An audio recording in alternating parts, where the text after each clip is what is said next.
In March 1947, Earl Louis Mountbatten and his wife Edwina arrive in New Delhi. The great-grandson of Queen Victoria and second cousin to George VI, Mountbatten brings a regal presence to the drama of India's independence. As the last viceroy, he bears responsibility for India's fate. 2nd of April, 1947. I have now completed my first week in office. I should like to be able to paint an encouraging picture of my first impressions, but feel it would be misleading if I did so. The scene here is one of unrelieved gloom. At this early stage, I can see little common ground on which to build any agreed solution for the future of India. The only conclusion I have been able to come to is that unless I act quickly, I may well find the real beginnings of a civil war on my hands.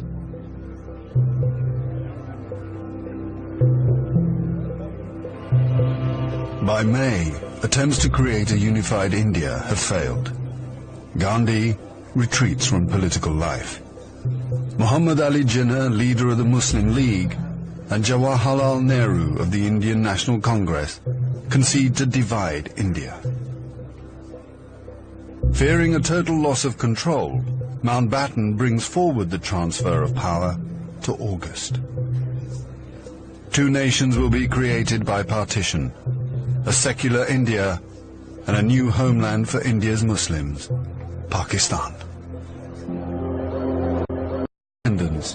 Nehru addresses the people of India. Long years ago, we made a tryst with destiny, and now the time comes when we shall redeem our pledge. At the stroke of the midnight hour, when the world sleeps, India will awake to life and freedom.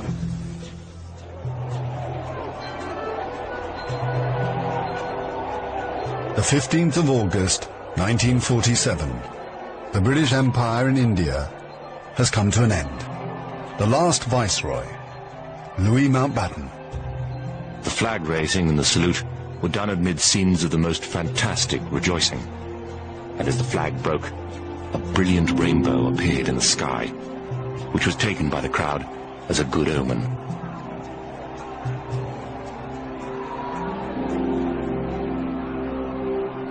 Qasim Muhammad.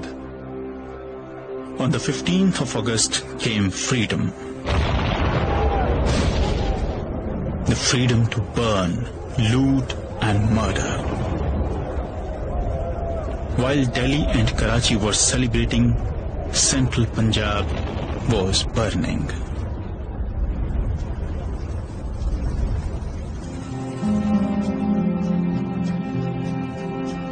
Between August 1947 and March 1948, 4.5 million Hindus and Sikhs are forced to migrate from Pakistan to India. 6 million Muslims must move in the opposite direction. Britons and Indians witnessed the bloodshed. Shahid Ahmed. It is a battleground. People have gone mad. Trains to Pakistan are being looted and occupants slaughtered. We all knew that carnage was in the offing. So did Mountbatten. The British Empire, which tried to build India over centuries, can never live down this great tragedy.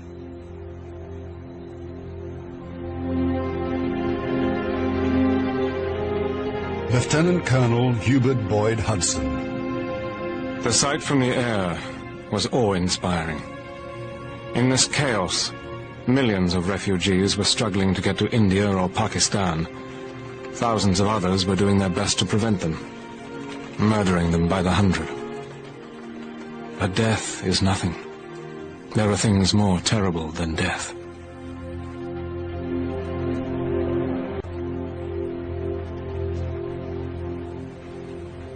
Ten million people are displaced in the partition of India. 1 million are dead.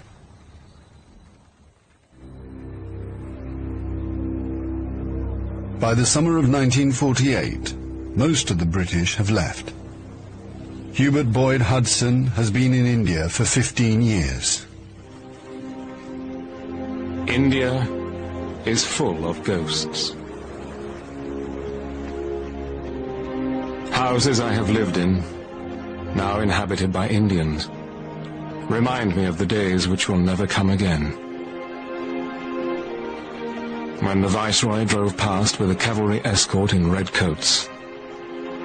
I have seen the greatness of the British in India, but now it is all ended, and we are the last to leave, the few who are trying to tidy up the mess which the sudden splitting of an old empire has caused. Britain has lost its greatest imperial possession. Mahatma Gandhi once said that if India became free, the rest of the empire would follow. In the next 10 years, the fire of India's independence will spread around the globe, from the Middle East to Africa.